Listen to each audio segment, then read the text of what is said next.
what's going on? Welcome back to the channel. Today's video is going to be just an install that my brother and I did. It's actually somebody in the area that's pretty close by that goes to my parents' church. And we're just helping him out because he has not had heat or AC in over 10 years, which is crazy. We hooked him up. We didn't really charge a whole lot for labor or anything like that. But it's a really cool opportunity to help somebody out. And if you're in the position to do that, I would say definitely do it because it's awesome to be able to help people out that just need a little bit of help, you know. So stick around, we'll see what we got. All right, we're working on an install today with a very limited budget for a friend. He has not had heat or AC in several years, so we just took the casing off this. There's actually no coil in it. It just had only a furnace here, so we're gonna work with what we got. We're working with a super limited budget, and we'll see what we can do. All right, so down here in the furnace, we just gotta unflange the return plenum here so we can get it taken off. But already got everything else disconnected, gas line, all the low voltage and high voltage wiring, and we'll go from there.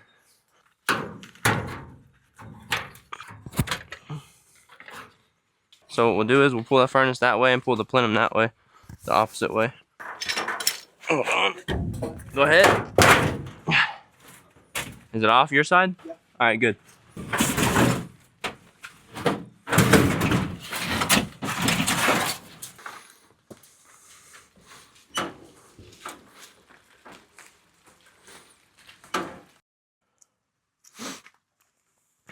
All right. Just wire a new switch on here.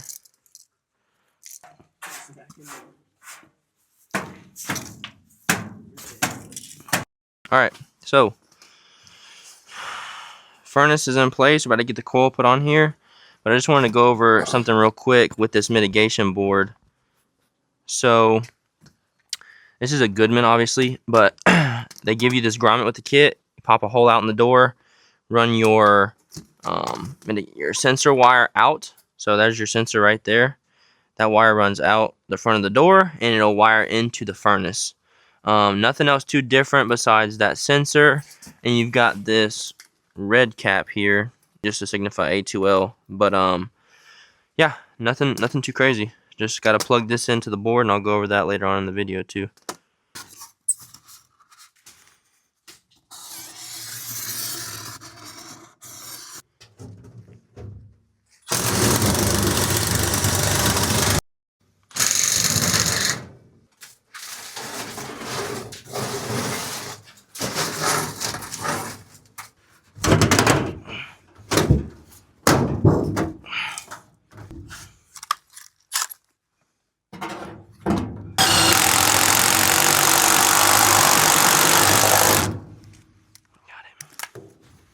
Just pull the wire slack.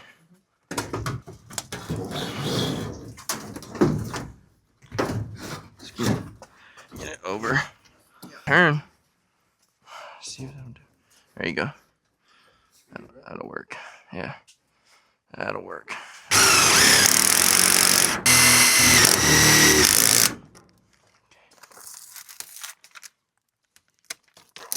Okay, so you know what I mean? Well, it all matches up perfectly to get to this corner right here. On that side, we'll just make it nice and in the middle.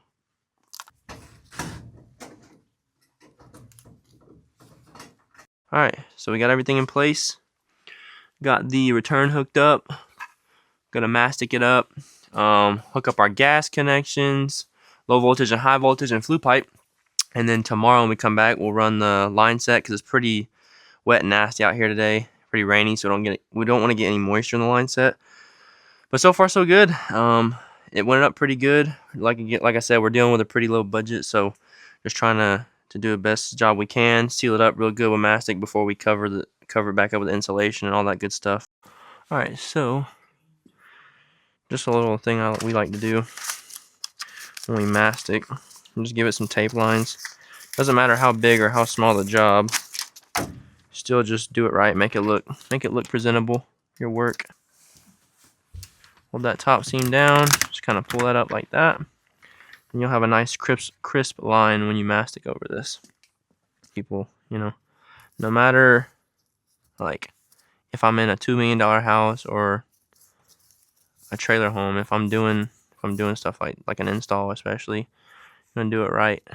Always put your mastic nickel thick, obviously, to ensure you get a good seal on there. Obviously, your base needs to be like where your sheet metal, in this case, attaches to the coil cabinet. You need to make sure that all that has a good seal too. It's not just, you know, screwed down. Just still go ahead and tape it. Ensure you can get some good coverage on that and good seal on that. So with your R32 sensor wire out of your coil, you come through the cabinet with it, obviously through a grommet. This head does not fit through a grommet very well, so you're gonna have to get creative with it to make sure it's safe from coming through the cabinet. But it literally just plugs into the board right here. So that little harness connection right there, you run your wire over to it right here, plug it up, and click it onto the board. And that's it. And then you can bundle up the rest of your wire, kind of zip tie it up out of the way so it doesn't get caught in anything. But yeah, it's pretty simple with these R32. A lot of people are freaking out about it, but it's not. There's nothing overly complicated about it. Just read the manual and see what they say, and then they'll instruct you what to do. But you give you a grommet here, it pops out the cabinet, and then you run that down to the side of your cabinet and go from there.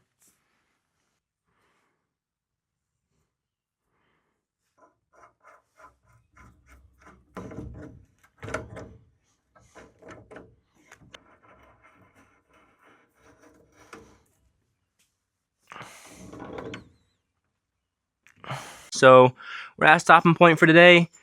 Gas line hooked up, high voltage, low voltage. Just gotta hook up the flue pipe tomorrow. We're gonna leave it for now though, so we take off the door to remove the Schrader while we braze, because there's a Schrader valve inside on the suction line. We'll have to cover this up some more, bring some insulation tomorrow, tape that up good, connect our drain, and run the line set outside, connect the outdoor unit. But this had a lot of stuff we kind of had to fix and just make it look right and do it right. But overall, it's came out pretty good so far. So trying to keep it clean and neat. All right, day 2, back at it. Gonna install that. I don't think that wedgie. All right, guys, day 2 coming back. Gonna put the outdoor unit in, run the line set, get everything finished up inside, and then get this baby rolling. So see how she goes.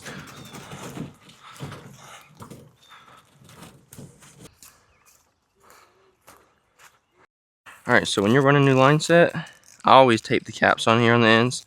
That way, you know, anything happens, you don't get any dirt inside it. Because that would be just terrible if you get dirt inside your line set. So always tape those if you can, tape them shut. Take the tape off at the end, or just run tape over the end if you don't have caps, just to ensure you don't get anything in the lines.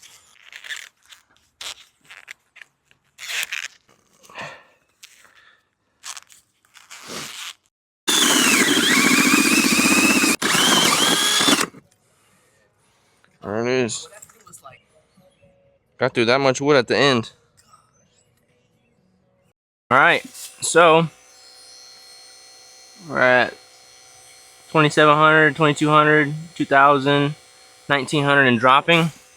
We're at 2 minutes and 33 seconds. So I didn't even open the ballast on the pump until 1 minute and 35 seconds. So that's pretty good so far. We'll see how it does. Just let it keep running. It's still pulling, so we'll see how it goes. 94 microns. I mean, it don't get much better than that. Pretty crazy. Alright, so that's going to be a wrap on today's video. I hope you got something out of the video. Hope you enjoyed it. We enjoyed being able to help somebody out and just get them up and rolling with some heat and AC. He definitely was excited to have it, because not having heat or AC in over 10 years is a pretty long time. So if you liked the video, just consider subscribing to the channel, liking and comment, and we'll see you in the next one.